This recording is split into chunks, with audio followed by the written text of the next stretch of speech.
सबसे पहले हमने होम ट्यूशन चालू किया, जहाँ से हम बेसिक चीज़ें निकाल सके। तो पहली बार हमने एक बच्चे को होम ट्यूशन दिया तो उसको 600 रुपये मिले वहाँ से, जिससे कुछ रूम रेंट वगैरह निकल जाए। फिर एक 800 का मिला, ऐसे मिलते मिलते गया। उसके बाद हम एक कोचिंग्स में गए पढ़ाने के लिए। तो वो कोचिंग में शुरुआत में 4-5 लड़के थे, अगले दिन 50-60 हुए, फिर धीरे धीरे बढ़ते गए। एक हफ्ते में पूरा क्लास ही चेंज हो गया। तो हम पढ़ाने लगे, कोचिंग बहुत अच्छे चलने लगी। तो उन लोगों ने कहा कि फीस आपको बढ़ाना पड़ेगा, क्योंकि पैसे तो वहीं से आएंगे आप। तो हमने फीस बढ़ाने का विरोध किया, तो उन लोगों ने कहा ऐसे नहीं होगा। तो फिर हम अपने से पढ़ाना चालू कर दिए।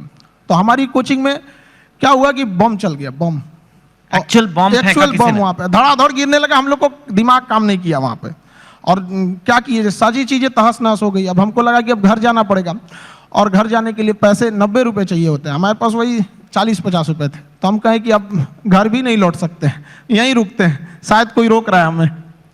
वाह। तो जहाँ 40-50 रुपए की बात थी, मैंने सुना है कि आपको अभी थोड़े दिन पहले ही किसी एजुकेशन कंपनी ने कहा कि आप हमारे साथ आ जाओ नौकरी, और इनको जॉब ऑफर मिला, यू कैन से, एक तरह से। एंड वो जॉब ऑफर था 107 करोड़ रुपए का।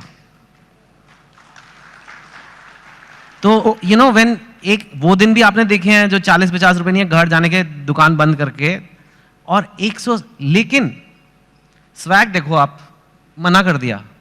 हमने मना कर दिया है, हमको 140 करोड़ नहीं चाहिए। हमें 140 करोड़ में आप पैसे ले सकते हैं, लेकिन जो स्टूडेंट का प्यार होता है वो कभी नहीं खरीद सकते हैं। जिस दिन मेरे इंस्टीट्यूट पे बम चला था, पुलिस बाद में आई थी, अगल बगल जितने लॉज थे, जब लड़कों को पता चला था तो पूरे लड़के छाप लिए थे सबको, और पूरे ऑर्गेनाइज अगल बगल की कोचिंगें डर के मारे बंद हो गई थी। और हमारी कोचिंग बम लगने के बाद भी नेक्स्ट बैच से एज इट इज चली थी, बाकी बच्चे नीचे खड़े थे। ये 107 करोड़ में कोई नहीं खरीद सकता है।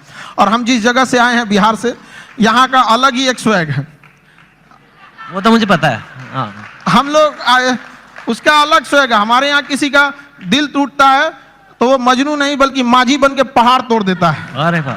हमारे यहाँ हर जगह उगते सूरज की पूजा की जाती है, हमारे यहाँ डूबते सूरज को भी पूजा किया जाता है।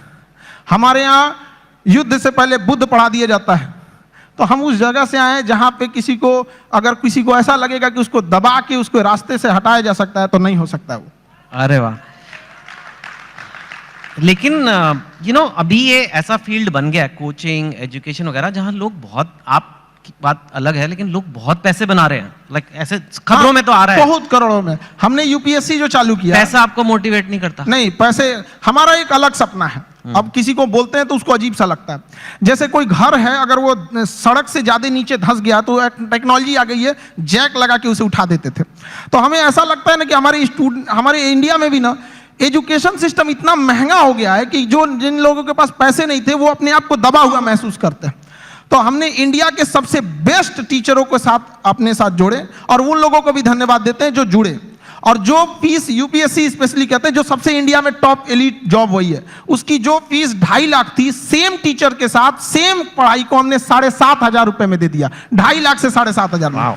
हाँ, इससे क्या होगा कि हर गरीब लड़का भी पढ़ सकता है। होता क्या था सर कि यूपीएससी निकालने के बाद जो डीएम की कुर्सी पे बैठते थे तो उनका मेंटल लेवल बहुत हाई रहता था, लेकिन जो पब्लिक रहती थी उनका मेंटल लेवल बहुत नीचे रहता था। तो अभी इतनी सस्ती फीस होने की वजह से हर कोई पढ़ेगा, और पढ़ने के बाद जब वो मेंटल लेवल बढ़ेगा तो कुर्सी पे बैठने वाले अधिकारी और सामने की पब्लिक, केवल अंतर रहेगा तो कुर्सी का, बाकी मेंटल लेवल समान रहेगा, कोई शोषण नहीं कर सकता है वहां पे।